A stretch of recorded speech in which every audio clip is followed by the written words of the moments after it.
Assalamualaikum warahmatullahi wabarakatuh.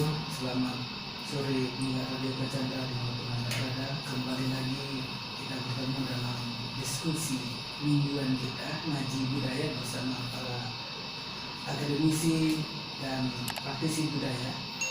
Hari ini hari yang baik untuk kita diskusikan kembali tema-tema kebudayaan kita yang sudah kita diskusikan sebelumnya.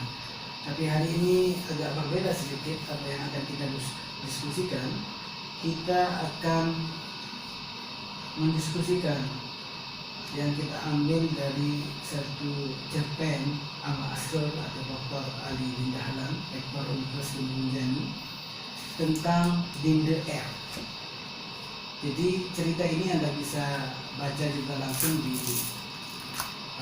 Facebook Ali bin Dahlan atau di laman Ali Binti Online yang Anda bisa akses di internet. Anda bisa secara lengkap membacanya di sana apa yang terkandung dalam cerita di daerah ini. Tapi sebelumnya pendengar, bagi Anda yang mau mengikuti dan berdialog secara interaktif dari rumah Anda bisa menghubungi kami di telepon 087 84 74 3551 atau 0822 3555 1317. Di studio sudah hadir bersama saya seperti biasa Pak Mastur Sensaka. Beliau adalah akademisi dan Gus Dur yang Lombok. Apa kabar Pak Mastur? Alhamdulillah. Assalamualaikum warahmatullahi wabarakatuh. Dan sudah hadir juga praktisi budaya kita, beliau Lalu Sudarman alias Rajo Langit yang sering dikenal di Facebook beliau Rajo Langit, dan beliau praktisi budaya sekaligus pelaksana budaya tingkat dusun sebagai kadus. Apa kabar? Alhamdulillah baik. Assalamualaikum warahmatullahi wabarakatuh. Iya, terima kasih atas kehadiran narasumber kita ini di acara diskusi ngaji budaya kita pada sore hari ini. Pertama, saya akan memantik diskusi ini dengan cerpen dari Al-Asr atau Dr. Ali bin Dahlan. Ini kisah Dedaru Lombok yang namanya disebut di sini dengan Dinde R. Dinde R ini adalah, kalau kita sebut Dinde di Lombok tentu kita tahu dari mana Dinde ini berasal. Tentu Dinde ini adalah keturunan bangsawan dan orang tuanya adalah Raden. Dan Raden bagi orang Sasak itu sudah menjadi cerita yang tentu sudah dimaklumi dan banyak orang mengetahui bagaimana kisah para Raden dan kedatuan di Sasak ini. Bagi Raden anaknya harus menikah dengan seorang Raden juga. Dinde harus menikah dengan Raden, lalu harus menikah dengan baik. Teluk harus menikah dengan Teluk harus menikah dengan De, ya. Lu harus menikah dengan De, ya. Jadi begitulah kira-kira kognisi orang Sasak tempo dulu. Ini tempo dulu kita berbicara, karena sekarang sudah bermetamorfose menjadi banyak cerita dan banyak perspektif yang berbeda untuk hari ini. Oleh karena itu kita mengangkat tempo dulu bukan berarti kita masih terjebak pada masa lalu itu hari ini, tapi sesungguhnya kita mengangkat tema-tema seperti ini untuk proses pemberdekaan pikiran kita, proses mengkayakan intelektual kita, sehingga kita bisa mengambil kesimpulan dari apa yang terjadi masa lalu, hari ini maupun masa akan datang. Sebab dalam tradisi Sasak, perkawinan adalah antara hidup dan mati. Kalau kita lihat seperti ini, seorang perempuan harus berkawin dengan kehendak orang tua. Sebab bagaimanapun orang tua sangat mencintai anaknya dan tidak mau jatuh ke tempat yang paling hina atau bersama orang yang tidak bertanggung jawab. Makanya kemudian mungkin muncul perkawinan lari atau yang disebut dengan merari. Karena mungkin ketidakmampuan laki-laki untuk mengambil calon istrinya ini secara langsung berhadap-hadapan. Tetapi itu juga bagian dari upaya orang Sasak untuk menunjukkan keberanian. Jadi bukan hanya dari pihak perempuan dan laki-laki sama-sama mempertahankan dignity kewibawaan masing-masing, tapi keduanya ini mempertahankan itu. Dan di sini di cerpen nama Asrul yang menjadi pemantik diskusi kita hari ini mendiskusikan tentang itu. Bagaimana kemudian dalam suatu keturunan bangsawan dia harus menikah dengan bangsawan. Tetapi tidak hanya itu sesungguhnya yang ingin disampaikan oleh cerpen ini. Tidak hanya cerita-cerita itu, tetapi ada cerita-cerita atau perspektif-perspektif yang lain yang ingin disampaikan. Bagaimana hubungan sosial, bagaimana hubungan adat dan agama, bagaimana di sini juga digambarkan bagaimana lingkungan sekitar pada zaman dahulu, bagaimana bentuk rumah, bagaimana berubah ada, di mana posisi Raden duduk, di mana jebaknya Raden, bagaimana Dinde itu bergaul, di mana Dinde itu tidur, dengan siapa Dinde itu bergaul. Jadi bahasa sederhana, bahasa yang biasa kita kenal itu sebagai anak pingitan, dipingit. Jadi betul-betul dijaga anak, sebab anak itu adalah amanah. Oleh karena itu kita akan mendiskusikan ini dari banyak perspektif tentunya. Pertama, saya ingin mendapatkan cerita lebih lengkap dari praktisi budaya kita ini, Mami Raju Langit. Lalu Sudarma, dia adalah praktisi dan kepala dusun di Desa Gunung Raja. Silakan nih, bagaimana cerita seluruhnya ini? Nanti dari akademisi akan memberikan pandangan-pandangan. Ya, terima kasih atas kesempatan yang diberikan.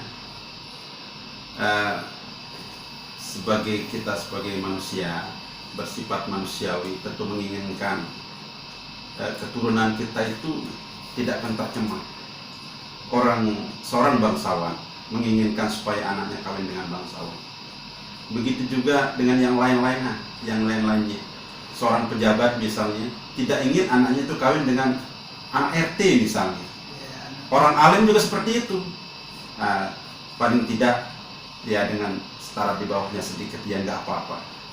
Nah, dalam konteks ini, oleh karena sesuatu hal kadang-kadang lebih di zaman sekarang ini yang globalisasi, ilmu dan teknologi yang sedemikian canggih, kita bisa bergaul dengan siapa saja. Tidak seperti kayak yang diceritakan di dalam cerpen ini. Pergaulannya seolah-olah dibatasi. Ada batas-batas dengan siapa dia harus bergaul, dengan siapa yang harus dia berhubungan. Tidak seperti sekarang ini di zaman yang serba modern, ilmu dan teknologi semakin canggih. Dengan orang luar negeri kita bisa bergaul, kita bisa berhubungan, berkomunikasi dan lain sebagainya. Akan tetapi pada hakikatnya, jikalau suatu perkawinan itu lantaran kita merasa nyaman, ya saya rasa karena ini pergeseran zaman, jadi berubah dari waktu ke waktu, dari zaman ke zaman, tidak lagi seperti dulu. Sekarang kalau kita untuk mempertahankan yang seperti itu memang bagus kalau bisa. Akan tetapi mengingat keadaan zaman sekarang ini sepertinya sulit sekali untuk mempertahankan apabila seorang Dinde itu harus dikawinkan dengan Raden atau bayi itu dikawinkan dengan Lalu. Itu memang bagus sekali untuk memurnikan keturunan.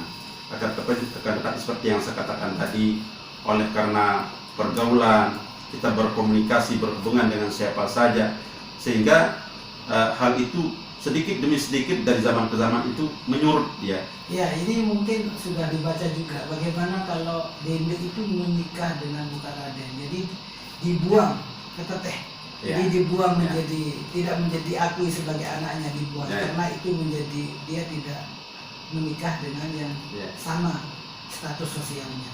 Itu ada nggak cerita-cerita di masyarakat yang memang itu terjadi, tidak hanya di cerpen ini?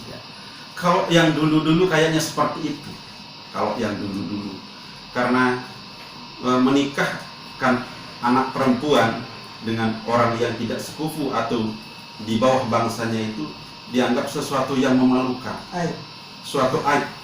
Bukan hanya ibu bapaknya saja, tetapi seluruh keluarga, semua keluarga merasa aib pada waktu-waktu dulu karena tidak setara atau tidak sekufu. Nah, akan tetapi seperti yang dikatakan tadi, sekarang ini kan sudah sedikit demi sedikit yaitu berubah. Akan tetapi kalau secara adat itu ada cuma diberikan sanksi. Kalau secara ajinya itu aji ngencakan, kerama adat bulat baru dinamakan seperti itu. Sebagai sanksinya, gelar kebangsawanan yang melekat pada putrinya itu akan terbuang, menjadi orang biasa, tidak menjadi itu sanksi sosial. Itu sanksi sosial gitu. Bisa disebut bahwa kalau dia menikah dengan bukan Raden, itu adalah penghinaan paling hina bagi orang tua. Ya, itu suatu penghinaan, sehingga semua keluarga akan merasa malu. Nah, sehingga dengan sangat terpaksa sebenarnya diberikan sanksi yang di bawah. Ini kalau dalam cerita Dende R ini dicari oleh klien yang namanya Sedinom. Itu sampai ditemukan oleh klien itu. Dende R menikah dengan seorang polisi yang tiba-tiba lari dari rumah di tengah malam, entah bagaimana cara mereka kabur dari rumah sehingga tidak ada selabang, tidak ada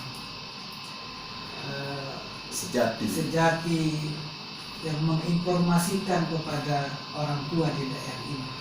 Sampai 14 hari di cerita ini DDR menghilang, dan ada kabar burung cerita dari luar bahwa DDR sudah merani dengan seorang polisi. Akhirnya seorang klien ini yang bernama Sididok ini dengan keahliannya berhasil mengembalikan DDR itu, dan DDR itu tidak kembali lagi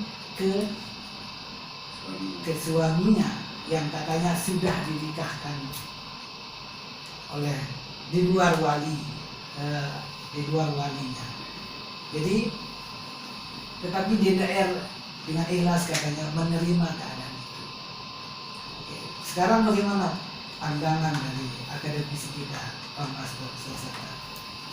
Ya, terima kasih pertama kepada Pak Ketua LPPM Universitas Gunung Rinjani, pada Pak Rajo Langit. Terima kasih atas pandangan-pandangannya.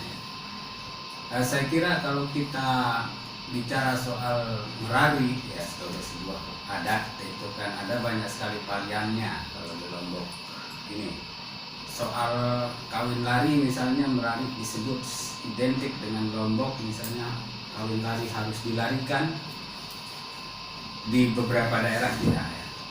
Setelah tentu saja masuk berbagai macam budaya lain yang bersentuhan dengan budaya Sasak ini.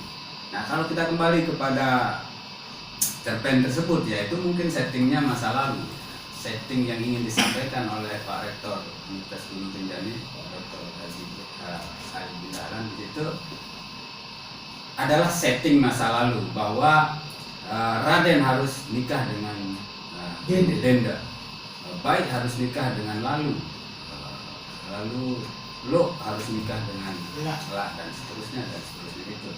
Tetapi dalam konteks kekinian tentu saja itu sudah ada banyak perubahan, walaupun kemudian ada pihak yang disebut pedalaman biasanya kan, dalam konteks kita itu disebut pedalaman, itu yang masih ingin mempertahankan itu, yang masih fanatik, ya, yang sangat fanatik dengan hal-hal seperti itu. Walaupun toh kemudian mereka yang ada di pedalaman pun tidak bisa menghindar dari relasi dengan dunia luar. Misalnya harus sekolah. Kalau dulu mungkin katakan Raden dengan Denda punya anak satu semata wayang itu, misalnya guru didatangkan sehingga dia tetap ada di dalam dan tidak berhubungan dengan dunia luar. Tetapi sekarang setting sosial di sana. Ya, ada setting sosial yang mendukung begitu. Dan di pedalaman pun saya kira setting sosial itu masih ingin dipertahankan. Lihat saja di pedalaman manapun pasti ada konstruksi seperti yang diceritakan oleh dalam cerpen itu. Di Bayan misalnya, mungkin itu salah satu. Nah saya kira sebagai sebuah fakta sosial, sebagai sebuah kenyataan sosial tentu itu harus diterima dan memang terjadi. Tetapi kemudian bahwa ada fakta lain yang terjadi juga perlu dipertimbangkan saya kira. Jadi tidak bisa kemudian katakanlah memaksakan kayak tadi, mungkin dalam nilai-nilai modernitas itu sudah tidak berlaku lagi, misalnya orang dibuang karena dia menikah dengan yang tidak sepupu ya, sepupu ya, sederajat lah itu dalam kelas kultural ya, dalam kelas kultural. Tetapi sekarang juga kan terjadi seperti itu juga sebenarnya dalam konteks yang lain kayak tadi, misalnya pejabat harus dengan pejabat, karena itu mungkin tidak seperti pola mempertahankan seperti itu, tidak seperti seketat dalam konteks tadi kultural itu ada peranatanya untuk mempertahankan itu. Tetapi kalau dalam konteks modern, walaupun sama pola terjadinya itu tetap saja, tetapi kemudian itu lebih pada diksi yang berbeda, sosial, sudah bermetamorfose menjadi hal yang berbeda, tetapi bau-baunya sama. Gitu. Kayak tadi disebut kiai kan misalnya, atau tuan guru, anaknya harus kawin dengan anak tuan guru. Ya minimal ustaz. Minimal ustaz. Iya. Jadi ini kan terus bermetamorfose. Jadi adat juga seperti living organism, dia terus hidup mencari peminatnya. Sama dengan buku, satu terbit buku dia akan mencari pembacanya. Jadi bagaimana metamorfose adat ini, cerita-cerita,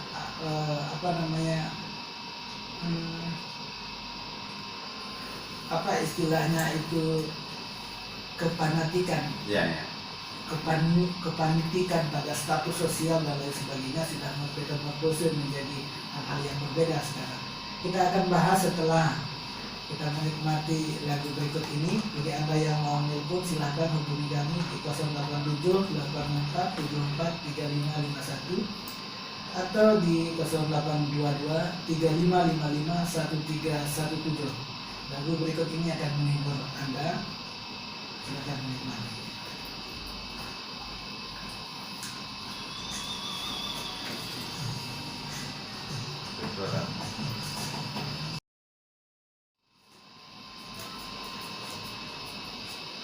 Arang kamu dari virtual band, arang kamu dari DDR. Itulah kisah saudara Sasak yang tragis, yang siap menerima takdirnya sendiri. Itulah saudara Sasak dari DDR yang kita diskusikan hari ini bersama dua narasumber kita yang hebat-hebat di sini. Ada praktisi budaya kita, ada akademisi dan prosedur yang mampu. Ini saya kembali sebelum saya ke master sebagai akademisi melihat ini. Saya kembali lagi ke praktisi kita, ini Rajo Langit yang biasa dikenal dengan Rajo di udara gitu ya. Jadi bagaimana kisah-kisah seperti ini dalam hukum adat, sebenarnya dalam hukum adat Sasak. Misalkan seorang raden, seorang bayi menikah dengan tidak lalu, apa konsekuensi hukum adat di sana? Ya, kalau kita lihat dari segi hukum adat itu merupakan suatu pelanggaran apabila seorang bayi itu kawin dengan bukan lalu. Nah, di dalam adat itu ada disebut kedosan atau dia harus membayar suatu kesalahan, antara lain si laki ini harus bisa menyediakan sebidang tanah dan rumah untuk pengantin perempuannya, itu sebagai syarat mutlak kalau yang dulu. Konsepnya adalah kenapa diharuskan seperti itu? Karena kalau dia bercerai kapan saja itu dia tidak akan pulang kepada keluarganya. Antisipasi. Sehingga ada tempat lah dia nanti untuk melanjutkan hidupnya. Kemudian yang kedua, sebagai sanksinya seperti yang saya katakan tadi, gelar bangsawan yang melekat padanya akan dihilangkan begitu saja dengan melanggar aturan itu. Jadi dalam adat Sasak itu kan kalau lalu menikah dengan tidak baik, gelar adatnya tetap melekat. Tapi kalau perempuan menikah dengan tidak lalu, ada gelar adatnya itu yang hilang, itu yang baiknya itu hilang. Oke. Baik, terima kasih Nih Raju. Kembali kita ke akademis kita Bang Master. Ini kan saya melihat seperti ada ego sektoral bagi orang tua ketika dia harus mempertahankan kredibilitasnya demi kewibawaan dia sebagai seorang, katakanlah sebut saja sebagai seorang bangsawan. Apakah Anda melihat ini, bagaimana Anda melihat ini dari perspektif psikologis? Apakah ini sebagai ego sebagai orang tua atau ada peran harta yang harus dijaga di sana sebagai kediputian untuk menjaga martabat adat itu?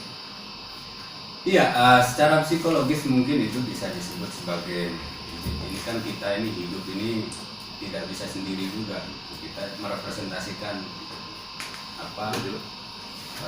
hal-hal tertentu. Salah satu misalnya tadi dicontohkan orang lalu atau bangsawan, katakan secara umum kan merepresentasikan komunitasnya. Yes. Maka di situ ada katakanlah ego seperti yang disebut tadi, tetapi juga di situ sebenarnya ada citra diri yang ingin dipertahankan, bahwa citra diri secara sosial maupun individual. Secara sosial tentu citra diri yang ingin dipertahankan itu adalah tadi status sosial itu, tetapi sayangnya yang ingin saya sampaikan, sayangnya status sosial kebangsawanan itu kadang-kadang itu tidak linier atau tidak senapas dengan status ekonomi. Iya, betul. Nah ini juga akan mempengaruhi sikapnya terhadap tadi. Karena tadi kita berbicara tentang metamorfose itu sudah berubah, jadi dari Betul. status yang dibawa lahir menjadi status Betul. ekonomi. Betul. Ya. Nah secara teoritik itu misalnya kita gunakan perspektifnya Abraham Maslow misalnya kan dalam hierarki of need. Jadi orang kan ditentukan perilakunya itu baik secara perilaku praksis maupun imajinatif itu oleh 5 hierarki kebutuhan itu, dan kebutuhan paling mendasar adalah kebutuhan biologis. Iya. Kebutuhan itu. Nah, selama kebutuhan biologis belum terpenuhi, maka kebutuhan-kebutuhan berikutnya bukan menjadi kebutuhan. Iya, betul. Safety of needs misalnya, kebutuhan rasa aman, kebutuhan ingin dicintai, dihargai, berprestasi dan aktualisasi diri itu belum. Kalau belum, nah itu juga menjadi persoalan sebenarnya di tingkat ini yang kita bicarakan. Salah satu faktor metamorfosisnya kadang-kadang itu. Makanya kalau misalkan di luar Sasak atau di luar Indonesia, gelar-gelar itu didapati dari status ekonomi, Ya, kekayaan dan lain sebagainya. Betul. Jadi dia mendapatkan gelar. Kalau di Malaysia misalkan dia mendapatkan gelar datuk, dari ya prestasi. dia harus kaya. Dia harus kaya. Kalau dia sudah dapat gelar datuk, Tan Sri apalagi, Tun misalkan, dia sudah kembali ke semuanya. Kalau sudah Tun, Tan Sri misalkan, dia mendapatkan akses dimanapun di pemerintahan, dia cepat dapat akses. Tapi kalau kita di Indonesia, walaupun kita bergelar Raden, tidak ada akses di dunia politik di mana saja. Jadi itu akses. Bagaimana Anda melihat ini? Seperti ya ini semacam joke ya, Ya. yang sering menjadi salah satu yang ini, mohon maaf, bukan bermaksud untuk menghinakan atau apa, tetapi itu joke yang muncul ya. Ketika ada seseorang misalnya di jalan, ada operasi, lalu ada satu yang dikasih lewat begitu saja, lalu lintas itu, lalu kemudian ada seseorang yang ditangkap, lalu saya juga lalu, kira-kira itu joke yang muncul dari fenomena itu sebenarnya. Maka Anda boleh berlalu gitu ya. Ya, tadi saya teringat soalnya kalau kita di Indonesia ini kan tidak mengenal yang begitu-gitu, ya sama rata sama ini kan egalitarian model kebangsaan kita, sehingga walaupun ada jejak sejarah sebagai seorang pemilik salah satu kerajaan melalui gelar lalu dan seterusnya, itu gelar bangsawan itu kan tidak ada hak, apa sih istilahnya tadi itu, prestis yang bisa langsung privilege ya, privilege yang ada keistimewaan di sana. tidak ada keistimewaan. Nah, hanya saja kemudian di tingkat kultural, walaupun sekarang itu juga sebenarnya sudah memudahkan dengan tadi ada faktor-faktor ekonomi, faktor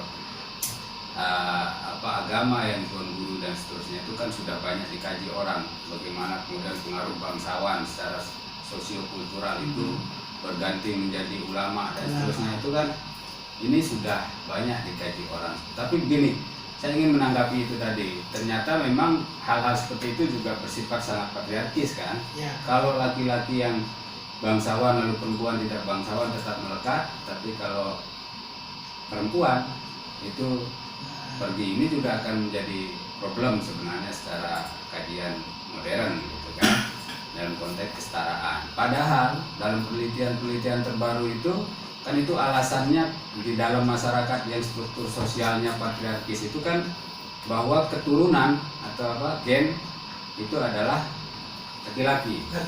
Berbeda dengan di Minang misalkan. Iya.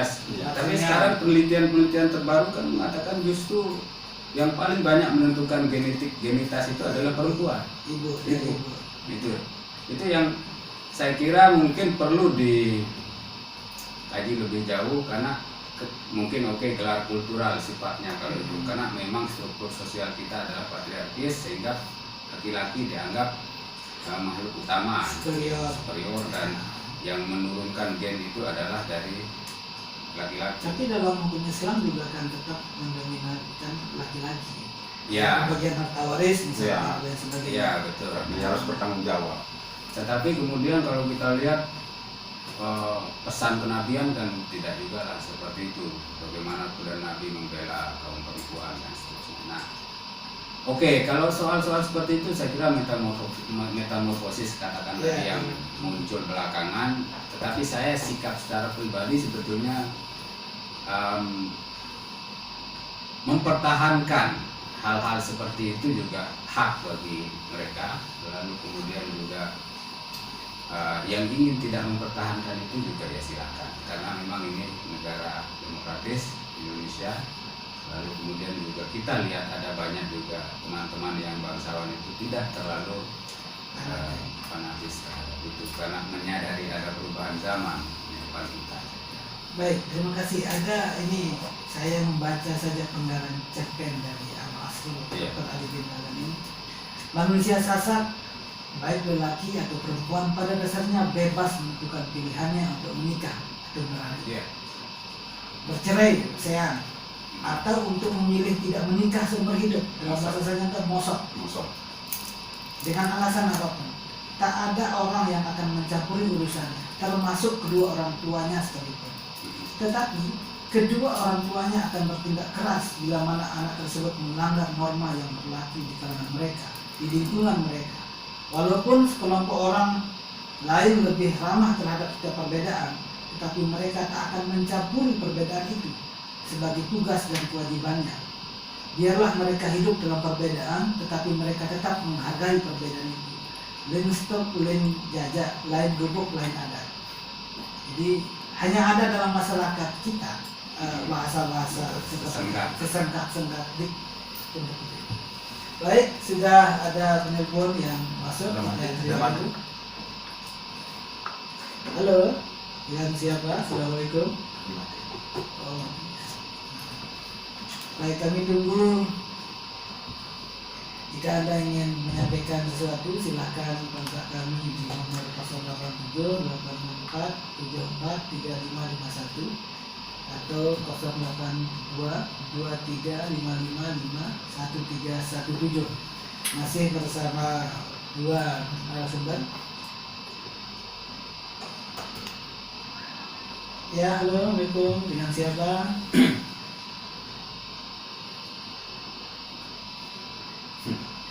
Ya, halo. Dengan siapa? Halo, ya, dengan siapa ini? Oh iya, dengan Nita di sini. Sudah mengikuti diskusi kita hari ini?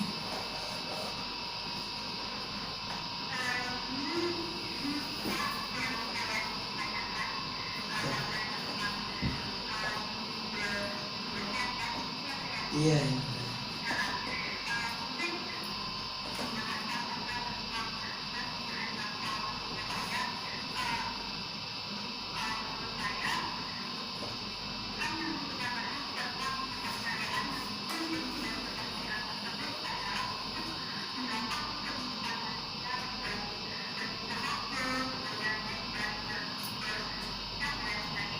Iya. Mhm. Seperti itu terjadi. Ya.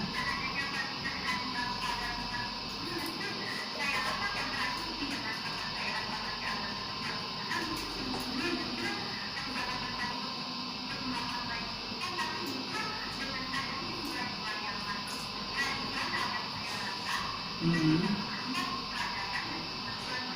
Iya, iya.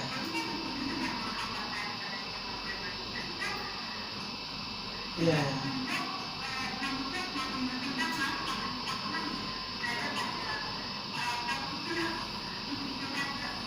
Iya, iya, iya.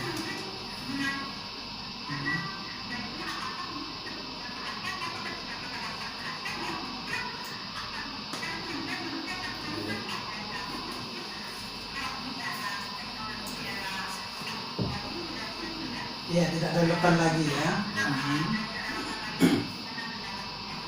Iya, ya. Terima kasih kepada nelpon kita yang hari ini sudah didengar langsung oleh kedua narasumber. Kita di satu sisi ingin mempertahankan nilai, tetapi ada nilai lagi yang berbenturan dengan nilai itu. Bagaimana pandangan Pak Master? Iya, disitulah titik apa namanya, bisa disebut problematik, juga bisa disebut tantangannya. Lalu juga seninya di situ. Mhm. Tidak hanya disasar sebenarnya upaya-upaya untuk mempertahankan tradisinya, tetapi Suku juga di bangsa barat yang pun lain. begitu. Karena sekali lagi saya ingin katakan seperti yang pernah saya katakan di minggu-minggu yang lalu, bahwa bahkan pengetahuan agama dan apapun itu selalu cultural bonded. Iya, iya. Islam misalnya, Anda akan disebut sangat Islam kalau pakai jubah, padahal itu budaya Arab. Nah ini kan agama sekalipun itu sebenarnya cultural bonded, melekat sekali dengan budaya di mana dia lahir. Nah oleh sebab itu saya kira apa yang disebut maju, apa yang disebut tidak maju itu pun sebenarnya cultural bonded. Itulah juga. Ya gitu deh, ya perspektif soalnya. Iya. Kita pernah dijajah oleh bangsa Barat, maka yang kita sebut maju adalah Barat. Karena Kita itu lihat prioritas kita. Betul, apa yang disebut maju secara musik adalah produk-produk Bali karena kita pernah dijajah oleh Bali dan seterusnya dan seterusnya. Saya kira di titik itu harus kita berpikir, saya kira. Jadi ada istilah idiom begini, jangan kagum pada seorang sebab kekaguman Anda menunjukkan kebodohan Anda. Iya, Kira-kira seperti Tetapi itu. ini penelpon yang cerdas yang mampu menangkap diskusi kita pada Betul. sore hari ini saya kira. Sebab di satu sisi kita ingin mempertahankan hukum adat, Raden harus menikah Ya. dengan Dinde harus menikah dengan Raden. Tapi di sisi lain ada yang dilanggar, misalkan bagaimana kearifan sosial. Tapi bagi mereka itu adalah Itu kearifan. kearifan. Itulah kearifan. Perspektif tekniknya begitu. Ya. Betul. Nah, Maka begini, saya tambahkan saja sedikit. Kita perlu buat ukuran. Kita mempertahankan budaya itu, tetapi harus ada ukuran-ukuran objektif yang mengikuti perkembangan zaman. Misalnya sesama Raden, tetapi harus sama-sama berpendidikan. Ini kan itu lebih, saya kira lebih asik. Bagaimana proses metamorfosanya itu menjadi sinkretik, tidak berjalan sendiri. Kalau kita mempertahankan misalnya lokalitas itu dengan membenturkan, nah itu yang saya kira itu yang harus kita hindari. Betul. Iya. Lokalitas kita pertahankan tapi membenturkan jalan kita yang panjang di depan. Iya, itu yang Bagaimana menanggapi dari penelpon tadi, Mang Rajo? Ya bagus sekali. Daripada kalau boleh kita katakan, alangkah bagusnya kalau seorang Dinde itu akan kawin dengan Raden, baik akan kawin dengan Lalu. Akan tetapi jika terjadi sesuatu hal yang tidak kita inginkan, lalu kita akan adakan perbandingan, daripada akan menimbulkan suatu hal yang lebih buruk atau lebih mudarat, maka walaupun terjadi pelanggaran secara adat, toh juga perkawinan itu akan terjadi. Lebih-lebih sekarang ini banyak yang sudah mulai cerdas, banyak juga yang sudah mulai memilih jalan yang terbaik. Ketimbang dia akan terjadi sesuatu hal yang tidak lebih buruk lagi atau lebih memalukan lagi, ya itulah Jadi sudah namanya mulai perkembangan zaman itu kan. Kalau dulu itu gampang untuk menjaga yang seperti itu, seperti yang dikatakan adalah kita akademis kita, karena lingkungannya, faktor lingkungannya. Jadi perempuan ini tidak keluar. Kalau dia mau belajar, guru didatangkan ke dalam istana. Tapi kalau sekarang ini kan pergaulan, bisa kita berkomunikasi dengan siapa saja, ilmu dan teknologi yang semakin canggih. Kemudian globalisasi, entah apa lagi namanya, sehingga dengan siapa saja kita bisa bergaul. Jadi memang kita hidup di ruang tanpa batas sekarang. Betul. Jadi kita hidup di zaman cybernetik, ruang-ruang itu sudah tidak ada batasnya. Jadi tidak ada ruang dan waktu yang terlalu sempit untuk kita terus pertahankan. Tapi ini, saya ada kata mosor kalau idiom Sasak itu, mosor itu orang yang tidak menikah. Saya mungkin ini salah atau benar, ada beberapa memang bangsawan, perempuan, dinde yang sampai tuanya dia tidak menikah karena dia belum menemukan yang sesuai status sosial mereka sama bangsawannya. Kalau dulu itu memang benar-benar terjadi. Akan tetapi bukan suatu penyiksaan mungkin bagi dirinya, karena seperti yang dikatakan tadi, dia tidak bergaul dengan orang luar. Kerelaan dia untuk bersemangat untuk mempertahankan tradisi atau budaya itu. Nah di stop dulu Mirajo, saya kembali ke akademisi kita. Ketika Mirajo mengatakan itu sebagai upaya kerelaan menerima keadaan yang demikian, dari perspektif psikologi bagaimana? Ya, sesungguhnya itu bisa saja terjadi pada setiap orang, karena tadi betul apa yang disampaikan atau yang ditulis oleh itu di dalam cerpen itu. Sebenarnya masyarakat Sasak itu sangat sangat bebas. Dia memilih untuk menikah atau tidak, dia memilih menikah dengan siapa atau tidak, sehingga salah satu orang menganggap, beberapa orang ya, budayawan itu menganggap bahwa tradisi merari itu justru refleksi dari kemerdekaan itu kan? Sehingga bahkan orang tua pun tidak bisa melarang, sehingga disediakan tradisi merari dan disahkan, dilegalisasi secara tradisi gitu. Baik dia disengaja, apa sih istilahnya, kan ada juga tuh praktik-praktik sekarang itu yang memang dia mempertahankan adat, lalu kalau dilaku atau diminta justru tersinggung dan seterusnya. Dan ada juga yang itu tadi varian-variannya yang memang tidak disetujui untuk menikah dan sehingga dia lari. Lalu kemudian ada pranata hukum positif yang bisa digunakan, dan bahkan pranata hukum tradisional juga tradisi mengesahkan boleh kalau lari. Kalau di tempat lain kan bahkan bisa dilaporkan menjadi penculikan dan seterusnya. Tapi dalam konteks Sasak tidak bisa orang dilaporkan penculikan dalam konteks itu. Dia tidak akan ditindaklanjuti oleh hukum atau APH dalam hal ini. Di Sasak ini tidak ditindaklanjuti. Nah ini yang perkawinan Sasak yang merari itu yang kadang-kadang perspektif yang berbeda bagi orang luar Sasak. Kenapa? Karena menganggap bahwa perkawinan merari itu adalah pemaksaan. Tapi sesungguhnya bagaimana rata-rata secara kumulatif itu perkawinan merari itu dengan cara merari itu adalah kerelaan kedua pasangan ini. Bahkan yang dilarikan yang lari lebih kencang. Bahkan penunjuk jalan ini yang dilarikan, yang menunjukkan jalan. Oh ini jalan kita supaya tidak menemukan ama atau mami kita. Tapi kembali kepada pertanyaan awal itu, saya kira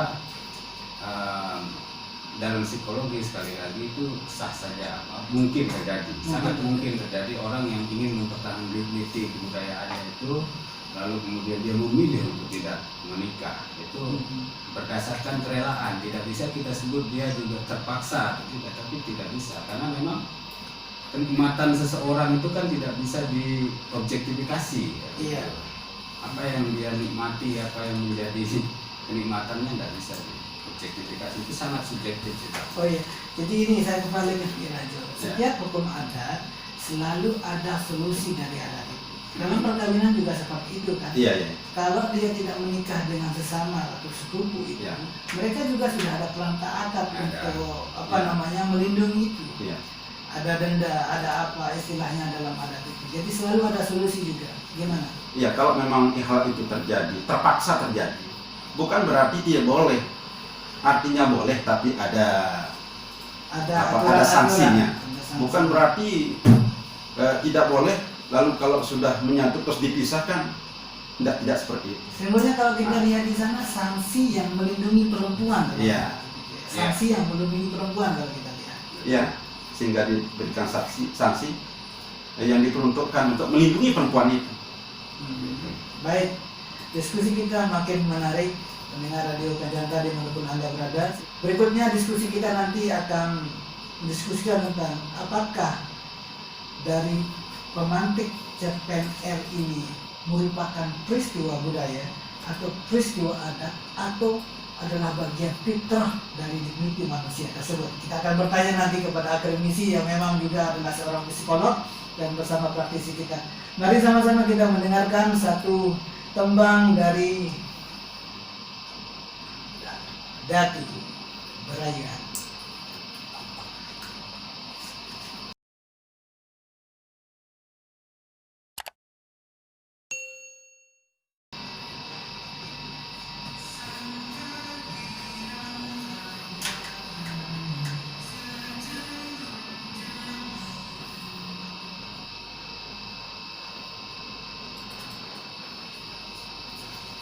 Pendengar Radio Suara Kajanta dimanapun Anda berada, kita kembali lagi diskusi kita. Jadi pertanyaan sebelum lagu dari Datu Berayuan, saya memantik satu pertanyaan, apakah ini pure peristiwa budaya atau peristiwa adat atau memang fitrah untuk mempertahankan sebuah kedignitian.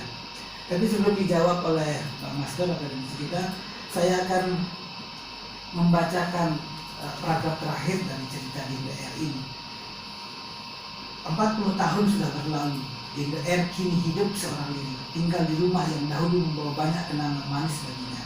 Setiap hari kerjanya hanya memasak dan menjamu orang tua sebaya yang datang mengunjunginya.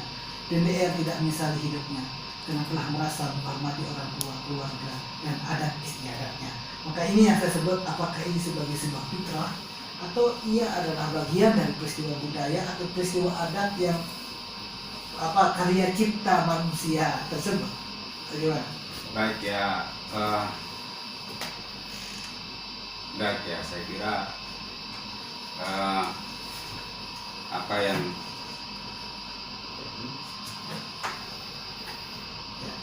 ya silakan.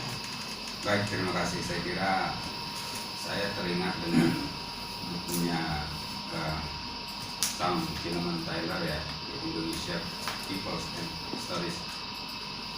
Saya kira bahkan terbentuknya sebuah negara itu ternyata juga menurut dia itu tak lepas dari narasi-narasi. Nah, saya kira juga apa yang terjadi di situ kalau kita kaitkan dengan itu, maka sesungguhnya itu adalah narasi-narasi yang diyakini oleh individu. Bahwa individu mengalami kerelaan itu juga tidak bisa secara serta-merta langsung misalnya disebut sebagai fitrahnya, tetapi itu sekali lagi adalah hasil interaksinya dengan kenyataan-kenyataan di luar dirinya. Ada ketidakberdayaan misalnya, baik secara budaya maupun sosial, sehingga dia harus menerima dengan ikhlas apa yang terjadi pada dirinya. Nah, ini tentu tidak bisa juga disebut sebagai fitrah. Tetapi bahwa untuk mempertahankan dignity kultural atau gengsi kultural itu bisa disebut seperti itu. Dan orang ikhlas terhadap itu juga tidak merupakan sesuatu yang given atau fitrah tadi itu. Jadi boleh disebut bahwa memang tidak ada sesuatu yang lahir dari bibir kosong. Dia bisa juga bagian dari peristiwa adat tersebut, peristiwa budaya tersebut, atau juga bagian yang bercampur dengan untuk mempertahankan karakter kewibawaan tersebut. Betul.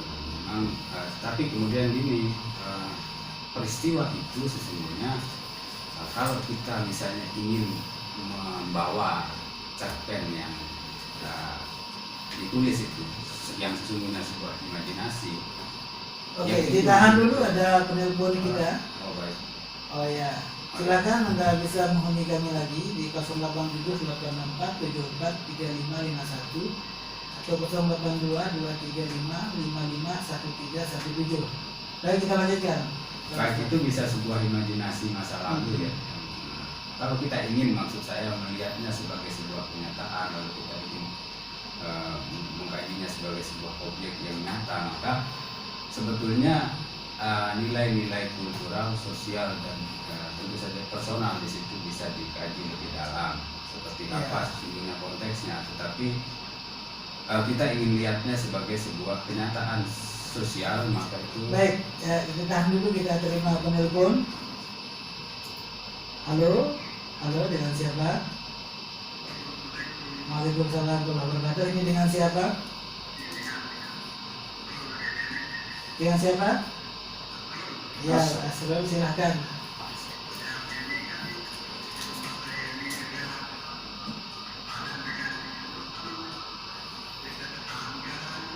Ya. Iya, iya, iya.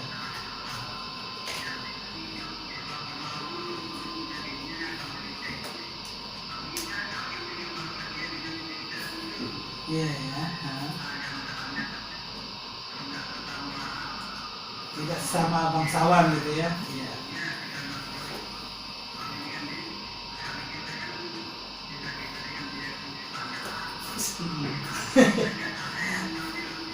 Iya, nggak ada yang berani ya. Tidak dia menghormati budaya. Iya, iya. Ini nggak berani karena mahalnya atau apa? Nggak berani karena mahalnya atau Untuk menghormati budaya. menghormatinya? Oh iya. Takut. Ya. Iya, iya. Ketakutan budaya.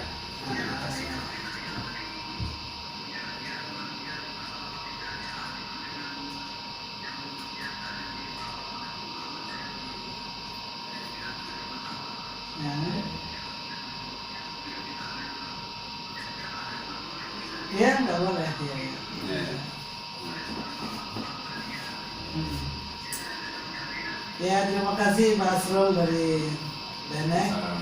Waalaikumsalam. Kira berbagi dengan kita bagaimana di sekitar Pak Asrul itu tidak berani menikahi yang tidak sama status sosial dan lain sebagainya. Jadi sesungguhnya ini kalau kita lihat di mana saja ini sesungguhnya ada. Di pedalaman itu pastinya. Bahkan di Inggris juga begitu kan. Bahkan kan sampai di yang dikatakan sebagai masyarakat paling modern sekarang itu kan juga Iya, masih betul, di Inggris kayak sekarang Pangeran Harry sampai keluar dari dan seterusnya. Dan sebenarnya jadi kalaupun kita terus menganggap perilaku kultural seperti itu kita anggap sebagai yang terbelakang, enggak juga sebenarnya. Jadi iya. itu tadi kembalinya gitu, kita bahwa mentality inferiority complex itu, bahwa kita merasa orang yang terbelakang sejak awal memang dibentuk untuk itu. Jadi gitu. tidak juga itu bagian dari keterbelakangan. Tidak juga. Atau jangan-jangan ini menjadi pemicu mengapa muncul kedua tua sekarang di Indonesia.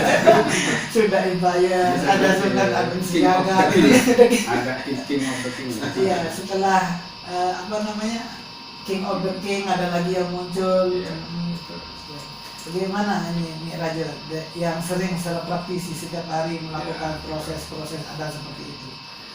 Memang kalau secara adat, seperti yang saya katakan tadi, kalau hal itu terpaksa harus terjadi, ada cara penyelesaiannya, yakni pada ketika surung serah itu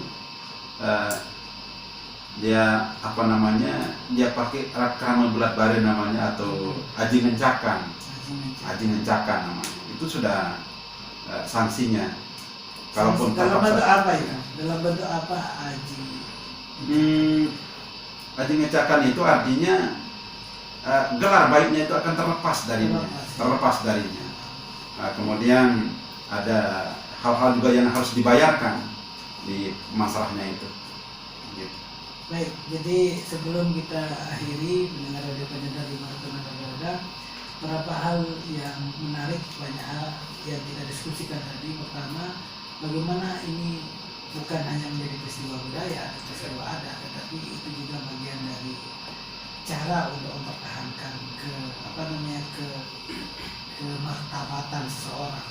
Dan sebagai kesimpulan bahwa memang kita hidup di zaman yang sangat egaliter. Secara tidak sadar sebenarnya tadi misalkan duduk sama rendah, tinggi sama berdiri, itu kan sebetulnya ideologi yang datang dari, mohon maaf tanda kutip, itu komunis. Iya. Jadi orang ideologi itu kan sebenarnya begitu, harus sama saja, egaliter, tidak ada yang atas, tidak ada yang bawah, sama semuanya.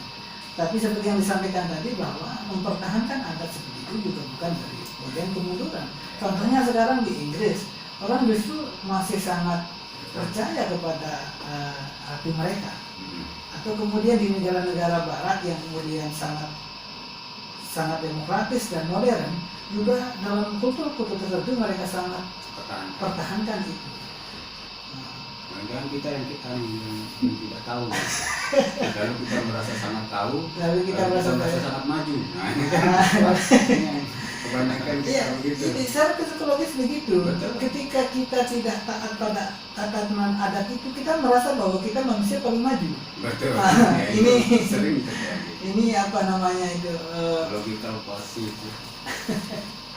Jadi, oke, bagi closing statement apa yang ingin Anda sampaikan dari tema kita hari ini? Ya, pertama saya kira kita perlu menghargai adat dan kebudayaan kita dengan cara mempertahankannya. Lalu mempertahankannya bagaimana? Ya tentu juga tidak menutup diri dari nilai-nilai luar. Lalu kemudian bahwa kita mempertahankan itu juga perlu kita pertimbangkan ukuran kekinian untuk mempertahankan itu. Saya kira itu. Bagaimana, Mirajo? Ini closing statement ini penutup. Ya, untuk menjaga kemurnian daripada keturunan itu sangat bagus sekali. Saya rasa semua bangsawan akan sependapat seperti itu. Iya. Kecuali seperti yang dikatakan tadi, terpaksa timbang dia akan menimbulkan hal-hal yang lebih mudarat, terpaksa itu dijalankan. Itu di jalan. Ya. Baik, jadi satu kesimpulan kita pendengar Radio Penanda dimanapun Anda berada, bahwa mempertahankan adat, hukum adat, ranata sosial di sekitar kita itu tidak bisa kemudian kita sebut sebagai sebuah keterbelakangan. Tapi bisa jadi kemudian yang merasa maju karena meninggalkan adat dan lain sebagainya, itu bisa saja dalam tanda kutip itu bagian dari kebodohan. Jadi makanya kalau M.H.N. Najib dalam bukunya Tuhan Sejak Cemburu itu mengatakan tidak ada sejarah yang benar, yang ada adalah sejarah yang diakui. Jadi itu saja perbincangan kita pada sore hari ini di Ngaji Budaya bersama akademis kita Bang Master Sonsoko. Beliau adalah Gus Duria Lombok, dan bersama Lalu Sudarman dan terkenal dengan Mami Rajo Langit di udara, si panjang buku Delta ya. Jadi gitu ya. Jadi terima kasih Mirajo, terima kasih atas kehadirannya di Radio Kancanta. Mudah-mudahan minggu depan kita bisa berjumpa lagi. Terima kasih Bang Master atas kehadirannya, dan terima kasih semua pendengar Radio Kancanta dimanapun Anda berada karena telah setia mendengarkan kami berdiskusi. Dan apapun yang kami diskusikan hari ini adalah sebagai pemantik kita untuk memerdekakan kita dan untuk menambah wawasan kita. Anda yang menyimpulkan. Demikian, wassalamualaikum warahmatullahi wabarakatuh. Waalaikumsalam.